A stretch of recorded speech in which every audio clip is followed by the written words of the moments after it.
بسم اللہ الرحمن الرحیم۔ ایک ہلکا حساس مگر باریک سے سوال ہے. ہم آج کی حکومتوں کو دیکھتے ہیں، ہمیں معلوم ہے کہ قائد اعظم پہلے گورنر جنرل تھے پاکستان کے، اور اس کے بعد چاہے جو بھی آیا مگر ترتیب میں وہی ہے کہ بھئی یہ وزیر اعظم تھے، یہ جنرل تھے، اور اسی کو ایک پاکستانی تسلیم کرے گا. بورڈ پہ بھی یہی لکھا ہوگا. ہم اگر عالم اسلام کی ہسٹری دیکھیں، جو جس منصب پہ فائز ہوتا آیا ہے، ہم اس کو اس منصب پہ فائز مان کیوں نہیں لیتے؟ یعنی میں بنو امیہ کے حوالے سے بات کرتا ہوں، بنو عباس کے حوالے سے ہم یہ کیوں نہیں کہتے کہ بھئی یہ خلیفہ تھے اسلام کے اور بہرحال یہ خلافت پہ فائز تھے؟ ہم اس کے علاوہ کی رائے رکھتے ہیں، اس کا موقف کیا ہوتا؟ سب سے بڑی بات یہ ہے جو بنیادی، دیکھیں میں آپ کو ایک تاریخ میں لے کے جانا چاہتا ہوں. حضرت عیسیٰ کے بعد جو پہلا پوپ ہے، پھر پوپ سے ہی ٹوٹ کے فرقے بنے نا، یعنی جو بنیادی تھے وہ پوپ تھا کیتھولکس، ٹھیک ہے، جن کو کیتھولسزم کہا جاتا ہے، وہ تھا پوپ جان دا فرسٹ. یہ پتا جی، سب سے پہلا پوپ وہ تھا، اور پہلا وہ آدمی تھا جس نے کہا کہ حضرت عیسیٰ اللہ کے بیٹے تھے، ابن اللہ تھے، اور اس کی مخالفت ہوئی. یہ حواریوں میں سے نہیں ہے؟ نہیں ہے. ٹھیک. اور اس کی مخالفت کی گئی. انہوں نے کہا کہ نہیں، حضرت عیسیٰ نے خود کہا تھا خبردار مجھے کبھی بھی الوہیت کا تصور نہ دینا، مجھے خدا نہ کہنا، مجھے ابن اللہ نہ کہنا. اس نے کہا ان سب کو مار دو، کیونکہ یہ تمام کے تمام افراد منحرف ہو گئے حضرت عیسیٰ علیہ السلام سے. ان کو مار دیا گیا. امام جعفر صادق علیہ السلام کی حدیث ہے کہ جہنم کے بدترین گڑھے میں جہاں 4 افراد ہوں گے، ان میں سے ایک جان پال دا فرسٹ ہوگا. فرعون کا نام ہے کہ جس نے 20,000 سے زیادہ بچے مار دیے اللہ کے ایک نبی کو مارنے کے لیے، حضرت موسیٰ علیہ السلام کو. نمرود کا کہ جس نے خلیل خدا کو آگ میں ڈالا. باہر تو غدار یا قدیر جس نے ناقہ صالح کا کوہان کاٹا، اور ان میں سے کہا کہ جان پال دا فرسٹ. مولا یہ تو پادری تھا، عالم دین تھا. کہا اس ایک آدمی نے آج ساری عیسائیت کو منحرف کر دیا. سارے عیسائی منحرف ہیں. وہ حضرت عیسیٰ کو کہتے ہیں ابن اللہ، سن آف گاڈ، اللہ کا بیٹا. یہ کون تھا؟ آج سارے عیسائی اس کو مانتے ہیں. 2.5 ارب دنیا میں عیسائی ہیں، 2.4 بلین. اور اسلام کہتے ہیں کہ یہ منحرف ہی اس لیے ہوئے کیونکہ ان کا پہلا آدمی جو ہے وہ منحرف، اس نے انحراف پیدا کر دیا. عیسائی مذہب، یہودی مذہب دیکھ لیجئے، ہندو مذہب دیکھ لیجئے. وہ کہتے ہیں کہ اوپر والا آج عیسائی ہندو مذہب کے اندر کسی جگہ یہ نہیں لکھا کہ 4,000 خدا ہیں، 400 خدا ہیں، نہیں لکھا. وہ سب کے سب کہتے ہیں ایشور تو ایک ہے، سپریم گاڈ وہ جو ایک ہے، وہ جو اللہ پرماتما کہتے ہیں، پرماتما وہ ایک ہے، اوپر والا ایک ہے. لیکن وہ خدا آپ کو ماں میں نظر آ جائے، باپ میں نظر آ جائے، شوہر میں نظر آ جائے، گائے میں نظر آ جائے، سانپ میں نظر آ جائے، آگ میں نظر آ جائے، وہ تمام کے تمام آپ کو وہ مظہر ہے اس کا. تباہ ہو گئے توحید. یاد رکھیے گا کہ ہم یہ انکار نہیں کرتے کہ یہ حکمران بنے، یہ خلیفہ اول بنے، یہ خلیفہ دوم بنے، یہ خلیفہ سوم بنے، یہ خلیفہ چہارم بنے، اس کے بعد یہ بنو امیہ آئے، بنو عباس آئے، مروانی آئے، زبیری آئے. یہ ہم اس کا انکار نہیں کرتے. ہم کہتے ہیں آیا رسول خدا صلی اللہ علیہ وسلم کی شیعہ سنی دونوں کتابوں میں حدیث ہے کہ میرے بعد تم میں وہ تمام کی تمام چیزیں آئیں گی جو بنی اسرائیل میں آئیں، چاہے وہ اگر زمین کے سوراخ میں بھی گھسے تھے، اگر یعنی ایک ایک چیز تم وہ کرو گے جو انہوں نے گزشتہ امتوں میں آئی ہیں. انحرافات آئے. اور کیا ہوا؟ رسول خدا صلی اللہ علیہ وسلم نے صحیح مسلم کے اندر الفاظ موجود ہیں کہ آپ نے فرمایا کہ ان تارک فیکم الثقلین، میں تمہیں 2 گراں قدر چیزیں چھوڑے جا رہا ہوں، کتاب وحث علی کتاب اللہ، کتاب اللہ میں. اور پھر بہت زیادہ ترغیب دلایا کہ اللہ کی کتاب، اللہ کی کتاب. پھر اس کے بعد کہا وَإِتْرَةِ أَهْلِ بَيْتِي، اور پھر کہا وَأُذَكِّرُكُمُ اللَّهَ فِي أَهْلِ بَيْتِي، میں اللہ کی خاطر تمہیں یاد کراتا ہوں میرے اہل بیت، اللہ کی خاطر یاد کراتا ہوں میرے اہل بیت، اللہ کی خاطر 3 دفعہ فرمایا. کیوں؟ جانتے ہیں میری امت قرآن سے منحرف نہیں ہوگی، میرے اہل بیت سے منحرف ہو جائے گی، اور اہل بیت سے منحرف ہو گئی. آج اب اگر آپ دیکھیں تو بنیادی طور پہ سب کے سب کہتے ہیں نہیں صحابہ، کوئی اگر صحابہ کا منکر ہو تو وہ مسلمان ہی نہیں رہتا. لیکن یہ کہہ دینا کہ صحابہ نے ریپلیس کر دیا ہر چیز کو اور وہ اصل بن گئے، نہ یہ قرآن کی بنیاد کے مطابق صحیح ہے، نہ رسول خدا کے فرمان کے مطابق. کہیں آپ نے نہیں فرمایا کہ میں قرآن اور صحابہ چھوڑے جا رہا ہوں. اگر 500 سال بعد تبدیل بھی کیا گیا تو قرآن و سنت چھوڑے جا رہا ہوں، نہیں، قرآن و اہل بیت. میرا چیلنج ہے. اہل بیت بھی تو اصحاب رسول ہیں نا، یعنی باوجود کہ وہ اہل بیت ہیں اور صحابہ اہل بیت نہیں ہیں، مگر اہل بیت تو صحابہ بھی ہوئے نا. کسی جگہ قرآن کریم کے اندر کسی بھی اللہ نے انبیاء علیہ السلام سے متعلق کہیں نہیں کہا وَإِنَّ مِن یعنی اصحابہ من صحابتہ وَإِنَّ مِن ذُرِّيَّتِهِ، ان کے ذریت میں، ان کے اہل بیت میں. تو جب اللہ نے حضرت آدم کے بیٹے حضرت شیش کو بنایا، چلے وہاں پہ اور لوگ نہیں تھے، حضرت انبیاء نسلوں میں آتے ہیں، حضرت نوح کے بیٹے سام کو بنایا، حضرت ابراہیم کے بیٹے اسماعیل و اسحاق کو بنایا، حضرت اسحاق کے بیٹے یعقوب کو بنایا، حضرت یعقوب کے بیٹے حضرت یوسف کو بنایا، ان کے داماد یا بھتیجے حضرت ایوب کو بنایا، یعنی حضرت زکریا کے بیٹے یحییٰ کو بنایا، حضرت داؤد کو بنایا، ان کے بیٹے سلیمان کو بنایا. یعنی ذریت، یعنی بعض ہمیں ذریتاً بعض ہمیں بعد. یہ جو قرآن سورہ آل عمران کی آیت ہے کہ اللہ سبحانہ تعالیٰ کہتا ہے کہ اس نے چن لیا. بڑے خوبصورت انداز میں اللہ سبحانہ تعالیٰ یہ ارشاد فرما رہا ہے کہ ان اللہ اصطفیٰ آدم و نوحا و آل ابراہیم و آل عمران علی العالمین ذریۃ بعضھا من بعض. ذریتوں کی بات کر رہا ہے اللہ قرآن کریم میں واضح الفاظ میں. کسی جگہ پہ حواریوں اور صحابہ کی بات نہیں ہے. محترم ہے ایمان کی وجہ سے. اگر آپ یہ کہہ دیں کہ نہیں انہوں نے ریپلیس کر دیا اہل بیت کو، ہمارا اس پہ اختلاف ہے. اچھا، ہمارا ایمان پہ اور وہ حواری پہ، صحابی پہ، اصحاب، ہم یہ آج پورا کا پورا واقعہ کربلا جو پڑھتے ہیں، محرم پڑھتے ہیں، اس میں اہل بیت علیہ السلام کے ساتھ ساتھ پورا کا پورا انصار اصحاب کا پورا پڑھتے ہیں. امام حسین تک کہ ہم انصار کو مان رہے تو رسول خدا صلی اللہ علیہ وسلم کے اصحاب کو کیوں نہیں مانیں گے؟ خوب. لیکن ریپلیس کر دیں گے وہ اہل بیت علیہ السلام کو، یہ ممکن نہیں ہے. یہ ممکن نہیں ہے. ٹھیک ہے، ایک پوائنٹ بڑا خاص ہے اور بہت سے لوگ اس کو جاننا چاہتے ہیں، انفلیمیبل والی بات کو. یعنی ٹھیک ہے عالم اسلام میں امامت کا تصور ہے اور کسی حد تک اہل سنت ان 12 اماموں کو اپنا امام مانتے ہیں، مگر وہ کہتے ہیں کہ جن معنوں میں تشیع امام مانتے ہیں ان معنوں، یعنی معصوم سمجھنا، اللہ کے رسول اور انبیاء منصوص من اللہ سمجھنا، منصوص من اللہ اور معصوم کا یہ جو حیثیت ہے، اس کو ماننا کیوں ضروری ہے؟ دیکھیں سب سے بڑی بات یہ معصوم کا نہیں ہے، سب سے بڑا ہے منصوص من اللہ، کہ اللہ نے چنا ہے. اللہ نے چنا تو معصوم ہے. اللہ نے سارے انبیاء معصوم چنے ہیں تو یہ کوئی معصوم نہیں ہوں گے. عصمت تو میں قرآن سے آپ کو رسول خدا صلی اللہ علیہ وسلم فرما رہے ہیں، ومن یطیع اللہ کو کہہ رہا ہے قرآن کریم میں، ومن یطیع الرسول فقد اطاع اللہ. جس نے رسول کی اطاعت کی اس نے اللہ کی اطاعت کی. اس کا مطلب ہے رسول خدا کوئی حکم اللہ کے حکم کے خلاف نہیں دے سکتے، نہیں دیں گے، معصوم ہیں. اللہ ومن یطیع الرسول فقد اطاع اللہ، جس نے رسول کی اطاعت کی اس نے اللہ کی اطاعت کی. اللہ کبھی خطا نہیں کر سکتا، غلطی نہیں کر سکتا، گناہ نہیں کر سکتا. ایسے ہی کبھی بھی رسول میرا خطا نہیں کر سکتا. تبھی تو عین اطاعت ہے رسول کی اطاعت، اللہ کی اطاعت ہے. بالکل صحیح. ٹھیک ہے، تو ہمارا یہ عقیدہ ہے کہ ان کی جگہ پہ آنے والا بھی ویسے ہی ہونا چاہیے، ولا ان کی جگہ پہ نہیں آ سکتا. تو عصمت تو دیکھیے بہت ہے. ان آیت تطہیر ہے، 10 آیات سے میں ثابت کروں خود. یا یہ رسول بلغ ما انزل الیک من ربک ولم تفعل فما بلغت رسالتہ. یہ سورہ بقرہ کی آیت نمبر 124 ہے کہ ان اللہ سبحانہ وتعالیٰ جناب ابراہیم علیہ السلام سے فرما رہا ہے کہ انی جاعلک للناس اماما قال ومن ذریتی قال لا ینال عہد الظالمین. ظالمین تک پہنچ ہی نہیں سکتا اللہ کا عہدہ. یہ اللہ کا عہدہ. یہ جو ہم کہتے ہیں خلافت یا امامت، اہل سنت کہتے ہیں خلافت، ہم کہتے ہیں امامت. آیا یہ قرآنی کانسیپٹ ہے یا یہ قرآن سے باہر کا کانسیپٹ ہے؟ قرآنی کانسیپٹ. اگر قرآنی کانسیپٹ ہے تو قرآن میں تو اللہ بتا رہا ہے انی جاعلک للناس اماما، انی جاعل فی الارض خلیفہ، میں انا انزلناہ فی الارض، ہم نے قرآن نازل کیا. یہاں لگا نہیں انی، میں خلیفہ بنا رہا ہوں.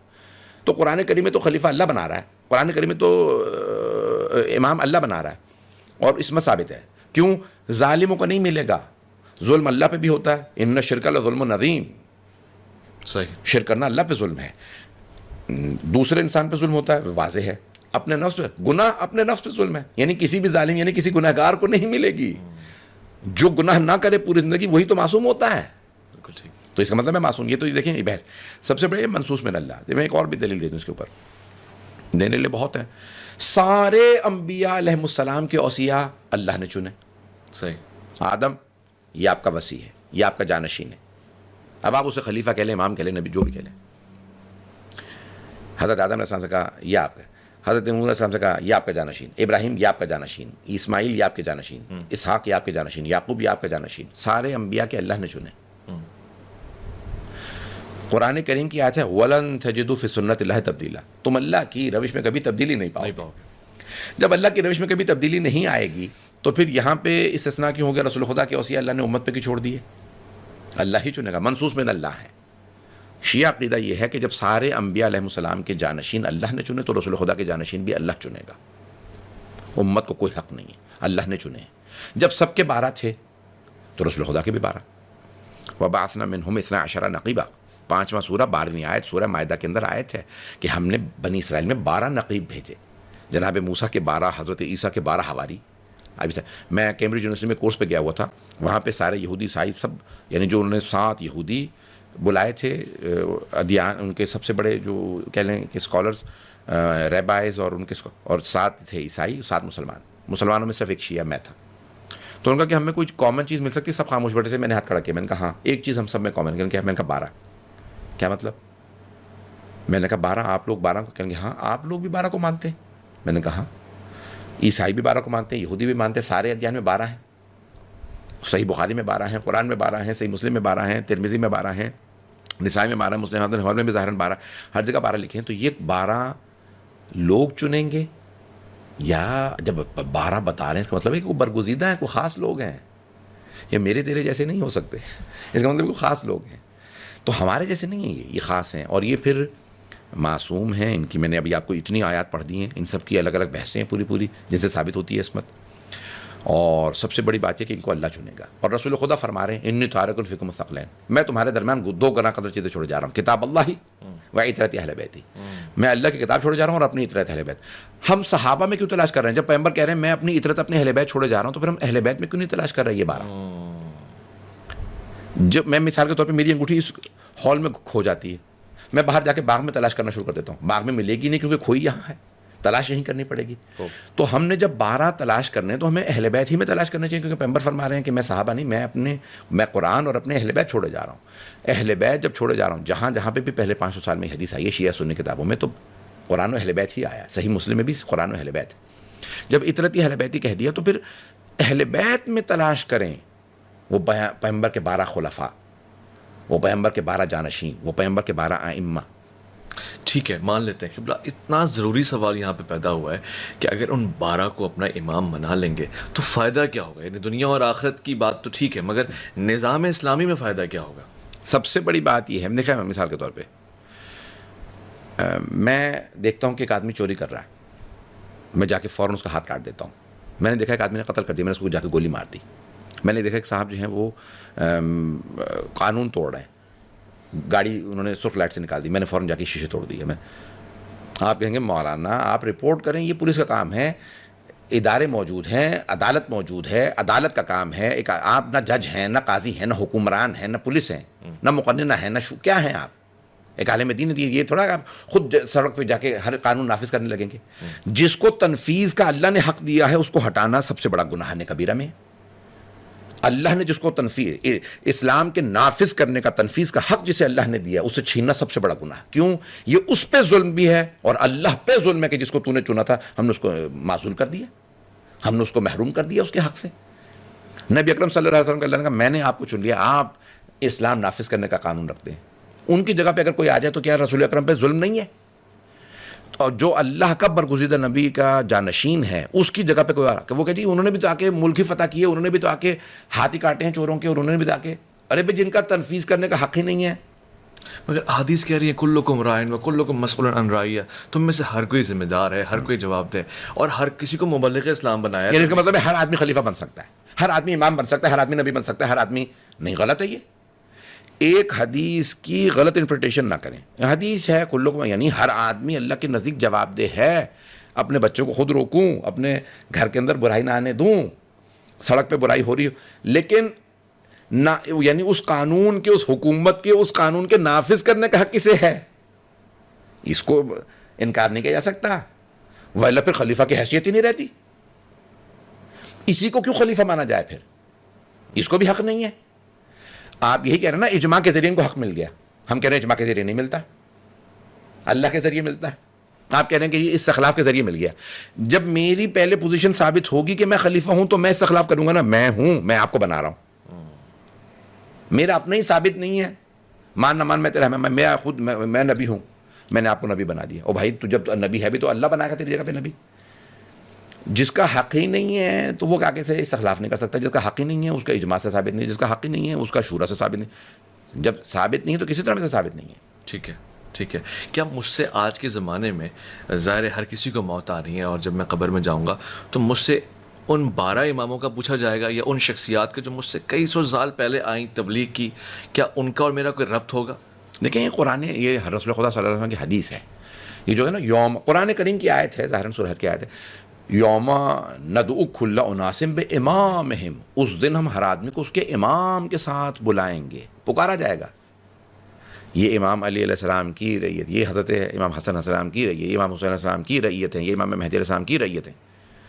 مسند احمد بن حنبل میں واضح حدیث ہے، من مات ولم یعرف امام زمانہ فقد مات میتۃ الجاہلیہ، جو بھی اپنے زمانے کے امام کی معرفت کے بغیر مرا وہ جاہلیت کی موت مرا، یعنی زمانہ جاہلیت، یعنی پری اسلامک دور میں مر گیا، یعنی کفر کی موت مرا. اتنا بڑا بتا رہے ہیں. اب اسے آپ کو خلیفہ کا ٹائٹل دے دے، بادشاہ کا ٹائٹل، جو مرضی ٹائٹل دے دیں، امام کا دے دے، لیکن یہ کہ آیا یہ ہم کوئی بھی بنا سکتے ہیں. ہمارا دل کر رہا ہے ہم یہاں پہ 22 افراد موجود ہیں، مجھے آپ پسند آ رہے ہیں، آج سے آپ امام ہیں، آپ خلیفہ ہیں، ایسے ہو جائے گا؟ نہیں. یہ جو مثال کے طور پہ کہا جا رہا ہے، یہ جو بھی شورا بنائی جا رہی ہے، یہی جو مثال کے طور پہ استخلاف کیا جا رہا ہے، یہی جو اجماع کی بحثیں کی جا رہی ہیں، تو یہ یہی بتانے کی کوشش کر رہے ہیں نا کہ ہم رسول خدا کا جانشین بنا کے رسول خدا کو سونپ رہے ہیں، ہم نے آپ کی جگہ پہ جانشین بنا دیا. اسی کی دلیل دے دیجیے قرآن و حدیث سے. ہم کہہ رہے ہیں قرآن و حدیث سے ثابت ہے اللہ نے سارے انبیاء علیہ السلام کے جانشین چنے ہیں، تو اللہ ہی رسول خدا صلی اللہ علیہ وسلم کے جانشین کو چنے گا. ٹھیک ہے. ائمہ میں سے کچھ ایسے بھی ہیں جن کے بارے میں تاحال ہمیں اتنی معلومات حاصل نہیں ہے، اور مثلاً میں مثال دیتا ہوں، اور یہ جسارت میں اس لیے کر رہا ہوں سمجھنے کی خاطر. امام محمد تقی، آپ پہ ہمارا سلام ہو، آپ کی عمر بھی کم ہے اور سن مبارک بہت مختصر ہے، کسب علمی نہیں ہو سکا آپ سے، تو سوال یہ پیدا ہوتا ہے کہ اللہ نے پھر آپ کو کیوں امام بنایا؟ ٹھیک ہے. دیکھیں سب سے بڑی بات یہ کہ 1,24,000 انبیاء سارے مسلمان مانتے ہیں. ایک روایت ہے کس سے؟ حضرت ابو ذر غفاری رضی اللہ عنہ سے، غفاری کہہ لیں، غفاری کہہ لیں، ٹھیک ہے، غفاری سے روایت. کمل انبیاء یا رسول اللہ، کمل انبیاء، انہوں نے سوال کیا کتنے نبی گزرے ہیں؟ انہوں نے کہا 1,24,000. شیعہ سنی دونوں مانتے ہیں. ہمارے ہاں شیخ صدوق سے روایت ہے، آپ کے ہاں بھی روایت. 25 سے زیادہ نام گنوا دیجئے اگر حدیث میں نہ ہو. 1,000 کی گنوا دیجئے، چلیں 1,00,000 سوا لاکھ ہیں، نام بھی نہیں معلوم. بھائی یہ کلی طور پہ مجملاً ہمیں یہ ہے کہ ہمارا ان پہ ایمان ہے، بس. ان کے تو ہمیں نام معلوم ہے، کردار معلوم ہے، اور آپ کہہ رہے ہیں کہ مثال کے طور پہ قصب فیض نہیں کر سکے، قلب قصب. ہمارے ہاں کفارات آئے کہاں سے ہیں؟ امام محمد تقی علیہ السلام سے، جو 25 برس کے تھے. یہ مثال کے طور پہ جو امام کی مشہور روایت ہے کہ جب مامون الرشید کے دربار میں کسی نے سوال کیا، یحییٰ ابن اقسم جو مفتی اعظم تھے اس زمانے کے، 70 برس کے تھے، 9 برس کے امام محمد تقی علیہ السلام. اس نے بتایا کہ بھئی کہ محرم، احرام باندھنے والا، احرام کی حالت میں جب انسان ہوتا ہے تو کہتے ہیں محرم. اب محرم اگر شکار کر لے، شکار حرام ہے محرم پہ، 25 چیزیں حرام ہیں، اسے کہتے ہیں تروک. آئینہ دیکھنا مثال کے طور پہ، مردوں کا سر ڈھانپنا، خواتین کا چہرہ ڈھانپنا، مردوں کا اپنے پاؤں کے اوپر کے حصے کو ڈھانپنا، یعنی خوشبو سونگھنا، 25 چیزیں حرام ہیں، تروک ہے حالت احرام میں. تو یحییٰ ابن اقسم نے، شیخ یحییٰ ابن اقسم نے سوال کیا امام محمد تقی علیہ السلام سے کہ بتائیے اگر محرم شکار کر لے، شکار حرام ہے، اسلحہ لگانا حرام ہے، نکاح پڑھنا حرام ہے، اپنی بیوی سے تعلقات برقرار کرنا سب حرام ہے حالت احرام میں. انسان کو تصور یہ کرنا ہوتا ہے کہ میں اللہ کی بارگاہ میں آ گیا، جیسے میں مر گیا ہوں تو ویسا ہی ہوں. تو اب آپ محرم اگر شکار کر لے تو بتائیے کفارہ کیا ہے؟ صحیح. مامون خود پریشان کہ مجھے ہی نہیں جواب آتا، سارے کا سارا دربار پریشان، کیا جواب ہے؟ امام نے فرمایا کہ آپ کا سوال نامکمل ہے، آپ سوال مکمل کریں، میں جواب دیتا ہوں. سوال ناقص ہے. اس نے کہا سوال کیسے ناقص ہے؟ حالت احرام میں شکار حرام ہے، اس کا کفارہ کیا؟ یہی تو میرا سوال ہے. امام نے کہا نہیں سوال ناقص ہے. اس کا بتائیے سوال ناقص کیسے ہے؟ امام نے کہا تم نے یہ نہیں بتایا وہ احرام عمرے کا تھا یا حج کا. امام محمد تقی علیہ السلام نے کہا 9 برس کے تھے. امام نے کہا تم نے یہ نہیں بتایا کہ وہ احرام عمرے کا تھا یا حج کا. جس نے شکار کیا تھا اس نے حرم کے اندر شکار کیا تھا یا حرم سے باہر شکار کیا تھا؟ وہ نابالغ تھا یا بالغ تھا جس نے شکار کیا تھا؟ شکار کرنے والا آزاد تھا یا غلام تھا؟ یہ 9 برس کی عمر ہے. 9 برس کی عمر میں. امام نے فرمایا کہ تم یہ بتاؤ کہ اس نے پہلی دفعہ شکار کیا تھا یا پہلے بھی شکار کر چکا تھا؟ شکار کرنے کے بعد وہ نادم و شرمندہ تھا یا اس کو کوئی پشیمانی نہیں تھی کہ میں نے شکار کر لیا؟ اس نے شکار جانور کا کیا تھا یا پرندے کا کیا تھا؟ اس نے شکار رات میں کیا تھا یا دن میں کیا تھا؟ اس نے شکار بڑے جانور کا کیا تھا یا چھوٹے جانور کا کیا تھا؟ امام نے 13 سوالات کیے. اس نے کہا مجھے خود بھی نہیں معلوم. اور یہ آج جتنے بھی الگ الگ کفارات آئے، خود مامون الرشید نے جو خلیفہ بنی عباس میں سے تھا، اس نے کہا کہ آیا ان سب کے کفارے الگ ہیں؟ امام نے کہا اللہ اکبر، ان سب کے کفارے الگ ہیں. یعنی 16,000 سوالات کیے گئے ہیں امام سے چند ہفتوں میں بغداد میں. اور وہیں سے کنورژن شروع ہوئی بغداد کے اندر، لوگ شیعہ ہونے لگے کہ ایک 9 برس کا بچہ کہتا ہے کہ میں امام ہوں اور اس سے جو سوال کرو جواب دیتا ہے. چند ہفتے امام بیٹھے تھے, ہر روز آ کے سوال کرنا چاہیے. آپ کہتے ہیں امام سے کسب فیض. امام نے وہ سوالات کے جوابات دیے جو کوئی نہیں دے سکتا تھا. اللہ. خود لوگوں نے سوال کیا کہ آپ بالغ نہیں ہیں, نماز پڑھانے کے لیے بالغ ہونا شرط ہے, آپ نہ بالغ ہیں تو آپ امام کیسے ہو سکتے ہیں؟ امام نے کہا وَآتَيْنَاهُ حُکْمًا صَبِيًّا. اللہ کہہ رہا ہے ہم نے, سبی کہتے ہیں نابالغ بچے کو, سواد بے یہ سبی, ہم نے یحییٰ ابن زکریا کو بچپنے میں حکم نبوت دے دیا تھا. وہ اللہ سبحانہ و تعالیٰ جو بچپنے میں نبوت عطا کر سکتا ہے وہ امامت کیوں عطا نہیں کر سکتا؟ اللہ اکبر. یہ اللہ کا فیصلہ ہے, اللہ جس سے جو چاہے کام لے سکتا ہے, اس نے مجھے چنا. تو امام سے اتنے سوالات ہیں, اتنے کفارات ہیں. اصول اربع میں یہ جو 400 اصول ہیں شیعہ جو ہماری زیادہ کتابیں بیس کرتی ہیں, یہ امام محمد تقی علیہ السلام کے زمانے میں تشکیل پائے ہیں زیادہ تر. تو یہ کہنا کہ بھئی, میں کہہ رہا ہوں کہ جو سب سے کم سن امام تھے 25 برس کے تھے ان کی شہادت جی, اور آج ان سے ایسی ایسی چیزیں موجود ہیں کہ آپ حیران رہ جائیں گے. ہاں مظلومیت ہے کہ ان سے جیسے حقیقتاً فیض حاصل کرنا چاہیے تھا یا جس طرح سے ان کو حکومت دینی چاہیے تھی اور لوگ ان سے آ کے سیکھتے, وہ نہیں ہوا. لیکن یہ کہنا کہ نہیں اللہ نے ان کو کیوں چنا, یا اللہ اگر یحییٰ ابن زکریا کو چن سکتا ہے, حضرت عیسیٰ سے گہوارے میں خطاب کروا سکتا ہے اور 33 برس کے سن میں ان کو آسمان پہ اٹھا سکتا ہے, تو وہ اللہ جس سے چاہے جو کام لے لے. یہ اللہ کا عہدہ ہے, منصب ہے. اس میں یہ کہنا کہ بھی بچپنا کیوں, جوانی کیوں, بڑھاپا کیوں. اچھا, چونکہ امام اور ہم جسے احادیث کے زاویے میں امام سمجھتے ہیں, وہاں پر کہیں نہ کہیں ایسا ہوتا ہے کہ ایک امام کی دوسرے امام سے اختلاف رائے نکل آتا ہے احکام الہی کے سلسلے میں یا شریعت کے معاملات میں. فقہی انداز اور ہوتا ہے دیکھنے کا. تو کیا 12 ائمہ میں بھی اختلاف موجود ہے؟ کہیں نہ کہیں باریک سا اختلاف تو ہوگا.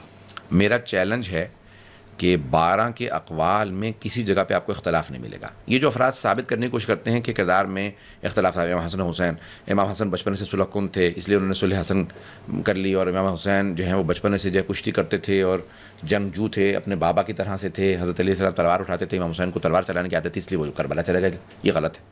اگر امام حسن مجتبیٰ بھی امام حسین کی جگہ ہوتے تو کربلا کی جنگ ہوتی, اور امام حسین علیہ السلام امام حسن کی جگہ پہ ہوتے تب بھی صلح ہوتی. کردار میں, افعال میں, گفتار میں, کہیں پہ بھی کردار میں آپ کو تناقض اور تضاد اور ٹکراؤ اور آپ کو کسی بھی جگہ پہ کوئی بھی متضاد باتیں نہیں ملیں گی, ایک ہی حکم ملے گا. یہ میرا چیلنج ہے. یہ ہو سکتا ہے کہ راوی کے سمجھنے میں اختلاف ہوا ہو کہ 6 برس یا 7 برس, اچھا, لیکن کبھی بھی امام کے کردار میں اور گفتار کسی فقہی مسئلے کے اوپر کسی فقہی مسئلے کے اندر کوئی ہے. اب یہاں پہ میرا سوال یہ ہے کہ اگر ائمہ میں فقہی مسئلوں کے اوپر اختلاف نہیں ہے, 12 کے 12 مختلف ادوار میں بھی ایک ہی موقف رکھتے ہیں, تو آج پھر مرجع اور وہ لوگ جو عالم دین ہیں ان کے اندر اختلاف کیوں ہوتا ہے؟ نمبر 1, انہوں نے امام سے ڈائریکٹ نہیں سنا. نمبر 2, راویوں میں اختلاف ہے. نمبر 3, میں اس کے اوپر آپ کو 10 دلیلیں دے سکتا ہوں, لیکن سن لیجئے. مثال کے طور پہ امام علیہ السلام نے کہا مکے میں اگر کوئی 10 روز نہ رکے تو اس کو اختیار ہے کہ وہ نماز قصر پڑھے, یعنی ظہر, عصر اور عشاء کی 4 رکعت کو 2 رکعت پڑھے یا 4 ہی پڑھے. فقہا میں اختلاف کس بات پہ؟ اس حدیث پہ اختلاف نہیں, حدیث ہے. وہ کہتے ہیں کہ نہیں, پرانے مکے میں ہی پڑھ سکتے ہیں, کیونکہ جب حدیث کہی تھی تو مکہ صرف 6-7 کلومیٹر تھا. صحیح بات ہے. وہ کہتے ہیں نہیں, امام نے کہا مکے میں اختیار ہے. اب یہ جتنا بھی پھیل گیا ہے لوگ اس کو مکہ کہتے ہیں اور فیام میں, یہ ٹیکنیکل ہیں سارے اختلافات جتنے بھی. مثال کے طور پہ حدیث میں ہے کہ جب سورج کی روشنی میں پانی گرم ہو جائے تو اس سے وضو کرنا مکروہ ہے. علماء میں اس میں اختلاف نہیں ہے. وہ کہتے ہیں کہ جب تک وہ گرم ہے تب تک مکروہ ہے. جب سورج کو زوال آ گیا, سورج غروب ہو گیا, اور غروب ہونے کے بعد وہ پانی دوبارہ ٹھنڈا ہو گیا تو اب وہ مکروہ نہیں رہا. کیوں؟ کیونکہ وہ ٹھنڈا ہو گیا پانی. کچھ کہتے ہیں نہیں, کیونکہ گرم ہو گیا تھا تو اب وہ ہمیشہ کے لیے اسے کرا. یہ جتنے بھی اختلافات ہیں ٹیکنیکل ہیں, اس حدیث کو سمجھنے میں اختلاف ہے. یہ نہیں ہے کہ یہ اختلاف جو ہے وہ معصوم کے, یعنی حدیث مثال کے طور پہ بہت زیادہ ایک موضوع پہ بعض کا 10 حدیث ہیں, 20 حدیث ہیں, اور وہ ٹیکنیکل اس میں اختلافات ہوتے ہیں فقہا میں. باریکیوں میں اصل پہ نہیں اختلاف. اختلاف آتا ہے یعنی فروع دین کے اندر, جیسے کلی جو مسائل ہیں اس پہ نہیں ہوتا کہ فجر, ظہر, عصر, مغرب, اس پہ کوئی اختلاف نہیں. 2 رکعتیں, 4 رکعتیں, 4 ہیں, 3 ہیں فرض اور واجب یعنی, اور 4 رکعت عشاء کی. جو جزیات ہیں اس کے اندر, کیونکہ ہر آدمی اپنے زاویے سے, اپنی نگاہ سے دیکھتا ہے اس کو, اس لیے اس میں اختلاف ہو جاتا ہے, اور اس کی بہت سی دلیلیں ہیں. بہت مناسب. اچھا, ہم چونکہ امامت ہی کے سلسلے پہ آئے ہوئے ہیں اور یہ بہت ضروری سوال ہے, میرے بہت سارے سننے والے مجھ سے کہیں گے کہ آپ نے یہ سوال کیوں نہیں اٹھایا جب قبلہ جیسی شخصیت موجود تھی. اسلام میں ایسے مسلک بھی تو ہیں جو امامت کے قائل ہیں اور وہ بڑی سالڈ طریقے سے قائل ہیں. بعض اوقات تو ایسا رجحان جاتا ہے کہ یہ کسی کو مانے نہ مانے موجودہ امام کو ضرور مانتے ہیں اور کہتے ہیں حاضر امام ہی سب کچھ ہے. ان کے یہاں جو حاضر امام کا عقیدہ ہے مثلا آغا خانی حضرات کے یہاں وہ تو بڑا سالڈ نظر آتا ہے اور ان کا نظام بھی بڑا ویلفیئر کا ایجوکیشن کا سالڈ ہو گیا امامت کے ساتھ. یہ چیز کیا فرق کرتی ہے اسلام سے اور دیگر مکاتب سے؟ ہاں بالکل فرق کرتی ہے. دیکھیں سب سے بنیادی چیز یہ ہے دوبارہ منصوص من اللہ. جب سارے انبیاء علیہ السلام کے جانشین اللہ نے چنے ہیں تو رسول خدا کے بھی, اور یہ ایک حدیث ہوتی تو چلے ہم کہتے تھے. غایت المرام میں 7 جلدوں میں مرحوم بہرانی نے اتنی زیادہ احادیث لکھی, سینکڑوں کی تعداد میں شیعہ سنی کتابوں سے احادیث نکالی ہیں. خود ہمارے یہاں ابقات الانوار کے اندر مرحوم میر حامد حسین موسوی صاحب نے سینکڑوں احادیث سے ثابت کیا ہے کہ 12 کے نام رسول خدا بتا کے گئے ہیں. خود غدیر خم کے خطبے میں سرور کائنات صلی اللہ علیہ وسلم نے فرمایا کہ میرے بعد 12 جانشین ہوں گے, اولہم علی و آخرہم مہدی, ان میں پہلے علی ہوں گے اور آخری مہدی ہوں گے. اب جب رسول خدا نام بتا رہے ہیں تو اب یہ جب وہ ان میں مثال کے طور پہ جب خان صاحب کا نام نہیں آ رہا, چودھری صاحب کا نام نہیں آ رہا, راجہ صاحب کا نام نہیں آ رہا, زید عمر بکر کا نام نہیں آ رہا, تو میں کیسے زبردستی کسی نام کو ڈال سکتا ہوں اس حدیث کے اندر؟ ہم آیا پابند شریعت ہے, پابند فرمان رسول اکرم صلی اللہ علیہ وسلم ہیں, یا کہ ہم اس کے اندر اضافات کر سکتے ہیں؟ میں جو بار بار لے کے آنا چاہ رہا ہوں کہ یہ سب چیزیں بعد کی باتیں. پہلی بات یہ ہے کہ آیا وہ قانون جو قرآن نے بنایا ہے, بتایا ہے, وہ ٹوٹ گیا ہے یا وہ ابھی باقی ہے؟ یہ تو آیت 2 دفعہ یہ قرآن کریم میں وَلَن تَجِدُوا فِي سُنَّةِ اللَّهِ تَحْوِيلًا. اللہ کی روش میں تم کبھی تبدیلی نہیں پاؤ گے. جب سارے انبیاء کے جانشین اللہ نے چنے تو رسول اکرم صلی اللہ علیہ وسلم کے ہم جانشین کیوں کہہ رہے ہیں کہ امام یا خلیفہ یا کوئی بھی ہم چن سکتے ہیں؟ ہم واپس وہیں پہ جائیں گے کہ نہیں, اللہ ہی چنے گا. جب رسول خدا نے بتا دیا میرے بعد 12 ہوں گے. کبھی حسن و حسین کے بعد امامت بھائیوں میں جمع نہیں ہوگی, ہمیشہ بیٹا ہی امام بنے گا اس کے بعد. تو جب نام بتا دیے, سب کچھ بتا دیا, اور ایک نہیں اتنی احادیث ہیں. آپ کہنا ایک ہے بھئی, یہ غلط ہو سکتی ہے, مدلس ہو سکتی ہے, ضعیف ہو سکتی ہے. ویسے پڑھے لکھی آڈینس اگر یہ سوال پوچھے ہم سے کہ بھئی نیپوٹزم کے خلاف تو پورا ہی زمانہ بول رہا ہوتا ہے, کیا اسلام میں نیپوٹزم اور اس نسل پرستی کا امتیاز ہے کہ بھئی میرا بیٹا ہے اور بیٹا ہی بنے گا, کوئی اور نہیں بن سکتا؟ یہ ہمارے بہت سے کوشش کرتے ہیں لوگ کہ بھئی یہ بادشاہتی نظام انٹروڈیوس کروایا ہے. اگر یہ بادشاہتی نظام ہے تو قرآن کریم مثال کے طور پہ جو انبیاء کے بیٹوں کو کہہ رہا ہے, سب سے پہلی بات ہے شجرہ, حلال زادہ ہونا, شجرہ ہونا, ان کے اجداد کا کافر نہ ہونا. مثال کے طور پہ وہ کہتے ہیں بھی میری چیز ہے تو میری چیز سے میرے کوئی جاننے والا ہی مخلص ہوگا. وہ کہے گا بھی یہ مولانا جو محبت کرتا ہے وہ کہتے ہیں اس کو نقصان نہ ہو. تو جو اس کا وارث ہوگا اس کے اندر کچھ کوالٹیز بھی ہونی چاہیے, یا کہ مثال کے طور پہ کوئی بھی بیٹا ہو سکتا ہے. یافس کو بھی اللہ بنا دیتا, حضرت نوح کے بیٹے کہتا ہے یہ جو گناہگار ہے, یہ جو ڈوب گیا تھا پہاڑ پہ چڑھ کے, لیس من اہلک, اللہ قرآن کریم میں کہہ رہا نہیں ہے یہ آپ کے اہل, یعنی اہل بیت میں نہیں ہے, اہل نہیں ہے. اس کا مطلب ہے کہ جب آپ کا راستہ چھوڑ دے تو اس کے اندر کچھ نہ کچھ شرائط ہوں گی. ہمارے نزدیک پہلی شرط ہے علم. اچھا, علم شرط ہے. علم لدنی کا مالک رسول اکرم صلی اللہ علیہ وسلم نے کبھی نہیں کہا پوچھ کے بتاؤں گا, دیکھ کے بتاؤں گا, کل آ جانا, وہی آئے گی فوراً آئے گی. یعنی میرا پوائنٹ یہ ہے کہ اس کا علم خاص ہونا چاہیے. ٹھیک ہے. نمبر 2 عصمت کردار. عصمت یعنی کردار. ہر ایرا غیرہ جو ہے وہ رسول اکرم کی جگہ پہ نہیں بیٹھ سکتا جس کا کردار سابقہ مشرک ہو, چور رہا, ڈکیت رہا, توبہ کر لی, بسم اللہ توبہ کر لی, آپ رضی اللہ عنہ بن سکتے ہیں. آپ نے توبہ کر لی ہے, آپ کی توبہ قبول ہو سکتی ہے. آپ نے شراب چھوڑ دی, آپ نے زنا چھوڑ دیا, آپ نے جوا چھوڑ دیا, آپ نے سارے گناہ چھوڑ دی, آپ کی توبہ قبول ہو گئی. ہم آپ کو سند دینے کے لیے تیار ہیں کہ آپ رضی اللہ بن سکتے ہیں, آپ کی توبہ قبول. لیکن آپ رسول اکرم صلی اللہ علیہ وسلم کی جگہ پہ نہیں آ سکتے کیونکہ آپ کا کردار سے ماضی جو ہے وہ ثابت نہیں کر رہا. انبیاء علیہ السلام کی پوری زندگی میں کہیں شرک نہیں ہے. رسول اکرم صلی اللہ علیہ وسلم, یہ تو آپ رسول اکرم کو ہی نیچے لے آئیں اور کہیں کہ جی ان کا بھی صاحب کا کوئی الیاذ باللہ. رسول اکرم کے ماضی کو دیکھیے, ان کے کردار کو دیکھیے, ان کی تاریخ کو دیکھیے. اور قبلہ ہر دور میں ضرورت تو ہے ہی ہے, یعنی امام بھی اسی لیے نا کہ ہم آج کے دور کے امام سے کسب فیض کر سکیں. اگر ہم امام تک نہیں پہنچ پا رہے تو پھر اس کا مطلب ہے سسٹم فیل ہو رہا ہے. مثلا آغا خانیوں کے درمیان ان کا امام تو موجود ہے. پھر یہ ایک الگ بحث آ گئی کہ اب جب اللہ کا جو بنایا ہوا, مثال کے طور پہ حضرت موسیٰ علیہ السلام نے کہا میرے بعد عیسیٰ آئیں گے, مسیح آئیں گے. اب 500 سال گزر گئے, 1000 سال مثال کے طور پہ کوئی نہیں آیا, تو اب نبی نہیں ہے تو اب کیا ہوگا؟ ہاں یہ دیکھیں وہ ایک الگ بحث ہے کہ جب اللہ سبحانہ و تعالیٰ انبیاء علیہ السلام جو ہیں وہ ایک علاقے میں نبی نہیں آ رہے تو وہاں پہ آیا کو عدل و انصاف کا نظام قائم ہوگا, جمہوریت ہوگی, کیا ہوگا, وہ ایک الگ بحث ہے, میں اس میں نہیں جانا چاہتا. مگر ہم تو کہتے ہیں کہ حجت ہر زمانے میں ہوتی ہے, تو ان 500 سالوں میں کون ہوگا؟ کوئی نہ کوئی حجت خدا ہیں, آج بھی ہیں. ہمارا عقیدہ یہ ہے کہ 12ویں امام علیہ السلام موجود ہیں. میں یہ دیکھیں دوبارہ واپس لے کے آنا چاہ رہا ہوں اس موضوع پہ کہ ایک کوئی نہ کوئی حجت خدا موجود ہیں جو منصوص من اللہ ہے, جو اللہ کا چنا ہوا ہے. جانشین رسول خدا کو اللہ ہی چنے گا, نمبر ایک. اس کی کچھ شرائط ہوں گی.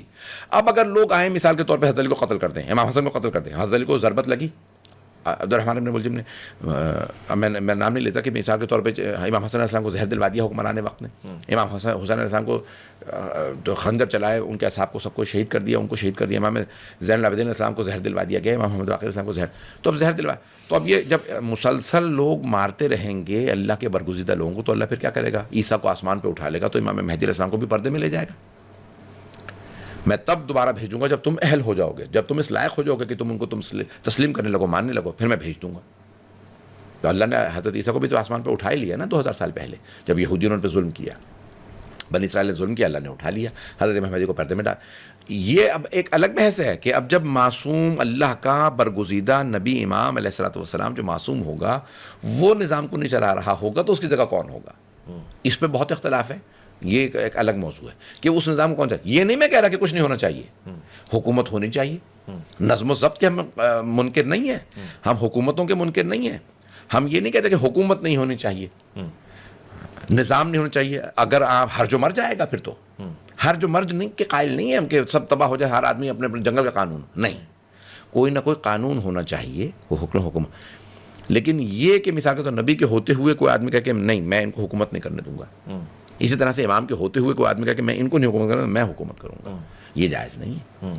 آپ امام غیبت میں جب امام ظہور کر جائیں گے تو پھر ساری حکومتیں باطل ہو جائیں گی. یہ جو بائبل میں موجود ہے, عیسائی کتابوں میں موجود ہے, حضرت عیسیٰ آئیں گے پوری دنیا کی حکومتوں کے ظالم حکمرانوں کی حکومتوں کو الٹ دیں گے, تو وہ یعنی اس کا مطلب ہے کہ باطل ہوں گی تبھی تو الٹیں گے. امام مہدی یہاں کے سارے یملا الارض قسطا وعدلا کما ملء الظلمات وجورا, یہ شیعہ سنی دونوں کتابوں میں حدیث ہے یا نہیں ہے, کثرت سے ہے, شاید متواتر بھی ہے, برادران کے مجھے نہیں پتا, ہمارے یہاں تو ہے متواتر, کہ سرور کائنات نے فرمایا میرا بیٹا مہدی آئے گا جو دنیا میں عدل و انصاف کام کرے گا, جیسے وہ ظلم و جور سے بھر چکی ہوگی پوری دنیا کے وہ نظام کے سارے ظالموں کے تخت الٹ دے گا. کیوں بنی امیہ بنی عباس قتل کر رہے تھے ائمہ, کیوں, کیونکہ وہ ڈرتے تھے کہ ہمیں ہی تو ظالم ہیں, ہمارا ہی تو تختہ الٹا جائے گا. کون الٹیں گے, یہ اہل بیت, یہی امام. اور پھر کربلا کے واقعے کے بعد سب ڈرنے لگے تھے, یہ تو 72 کے ساتھ قیام کر لیتے ہیں, یہ تو ڈرتے ہی نہیں, 72 بھی جاتے مارے جاتے ہیں, یہ تو بھاگتے نہیں ہیں. تو بنی عباس مسلسل امام تقی صاحب کو کیوں جلدی زہر دیا, انہی کی نسل سے تو 12واں آنے والا ہے. اور پھر 12ویں امام پہ جو انکار ہے وہ یہی تو بحث ہے کہ بھئی کہاں ہے وہ. ایک اشکال ہے سمجھنے میں, لوگ کہتے ہیں کہ جہاں ائمہ اتنی طیب اور طاہر شخصیت کے مالک ہیں کہ انہوں نے دنیا داری کو اور منصب بادشاہت کو بھی ٹھوکر مار دی, مگر وہیں پر جناب سیدنا امام علی رضا کی مثال دی جاتی ہے کہ وہ تو تخت پہ جانشین ہوئے, ان کے نام کا سکہ بھی چلا. اس معاملے کو کیسا دیکھتے ہیں؟ ولی عہدی کا مسئلہ, لیکن مسئلہ یہ ہے کہ ایک مرتبہ خود امام کہتے ہیں کہ مجھے ولی عہد بنا لو, میں آؤں گا. میں حضرت علیہ السلام رسول خدا صلی اللہ علیہ وسلم کے دور میں ہر جنگ کے سپہ سالار ہے, ایک کے علاوہ 27 یا 28, چلے ایک اختلاف ہے, 27 غزوات, ان میں ایک کے علاوہ جس میں آپ کے بھائی حضرت جعفر تیار تھے, اور باقی سب غزوات میں آپ سپہ سالار تھے. آپ عہدہ نہیں لیتے کسی اور سے. سب سے بڑی دلیل یہ کہ آپ راضی نہیں ہیں, آپ نے کوئی عہدہ نہیں لیا, کہیں آپ نہیں بنے کہ میں جج بن جاتا ہوں, قاضی بن جاتا ہوں, میں چیف جسٹس بن جاتا ہوں, میں اتنے جنگیں ہوئی مار کے ہوئے, کسی جنگ کا سپہ سالار نہیں بنے. چلیں, امام رضا علیہ السلام جب آپ آئے, آپ کو لایا گیا, مامون جب خلیفہ بنا, ہارون رشید کی حکومت تقسیم ہو گئی, ایک امین کو دے دیا حصہ, ایک مامون کو دے دیا. فارس جو پورا ایران اور یہ سارے سدرن رشین اسٹیٹس جو ہیں یہ ساری کی ساری مامون کو مل گئی, اور یہ پورا بغداد, عراق, حجاز, یمن اور یہ نارتھ افریقہ یہ سارا مل گیا امین کو. مامون نے آتے ہی سوال کیا اپنے وزیر سے, فضل ابن ربی سے, اس نے کہا کہ میری حکومت کو کس سے خدشہ ہو سکتا ہے؟ تو اس نے کہا 3 لوگوں سے. اس نے کہا 3 کون؟ کہا تیرا بھائی امین, کہا یہ تو میرے ذہن میں تھا, اور وہ بے وقوف ہے, میں اس کو قتل کر لوں گا, کچھ عرصے بعد مار دوں گا اس کو. کہا اس کا وزیر, کہا وہ بھی میرے ذہن میں تھا. تیسرا آدمی کس سے خطرہ ہے؟ کہا علی ابن موسیٰ رضا. اس نے کہا یہ کون ہے؟ کہا یہ اہل بیت میں سے ہیں, یہ جو تم جس حکومت پہ بیٹھے ہو یہ ان کا حق ہے. کہا کہاں رہتے ہیں؟ کہا یہ مدینہ منورہ میں رہتے ہیں. کہا دیکھنے میں کیسے ہیں؟ کہا جو ان کو دیکھتا ہے وہ انہی کا ہو جاتا ہے. کہا ان کا بیان کیسا ہے؟ کہا لگتا ہے بیان بنا ہی ان کے لیے ہے. اوہ ماشاء اللہ. کہا ان کی عبادت کیسی ہے؟ کہا لگتا ہے عابد ہی دنیا میں یہ ہے. اللہ اکبر.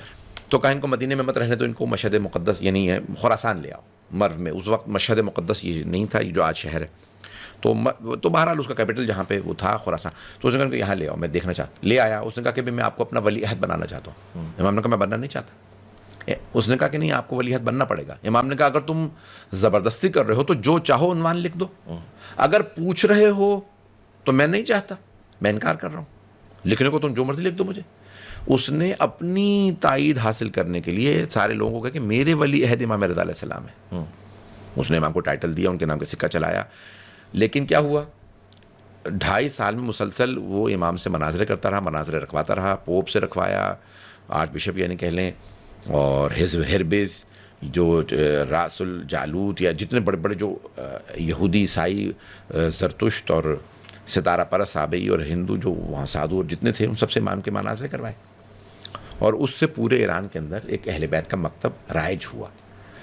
اس نے امام کو جو ٹائٹل دیا، وہ امام کو ٹائٹل دینے کو کوئی بھی ٹائٹل دے دیں. امام علیہ السلام نے آیا قبول کیا. امام نے کہا جب کہ میں جانتا ہوں کہ میں تجھ سے پہلے دنیا سے چلا جاؤں گا، مجھے کیا، تم نے اگر زبردستی لکھنا تو جو مرضی لکھ دو. تو یہ امام نے قبول نہیں کیا. اس نے امام کو کہا آپ نہیں جا سکتے، آپ میرے محل ہی میں رہیں گے تاکہ میں نظر رکھ سکوں. یعنی وہ اظہار کرتا تھا کہ آپ میری حکومت توڑ سکتے ہیں، آپ میرے مقابلے میں نہیں حکومت بنا سکتے ہیں، میری حکومت کو نقصان پہنچا سکتے ہیں.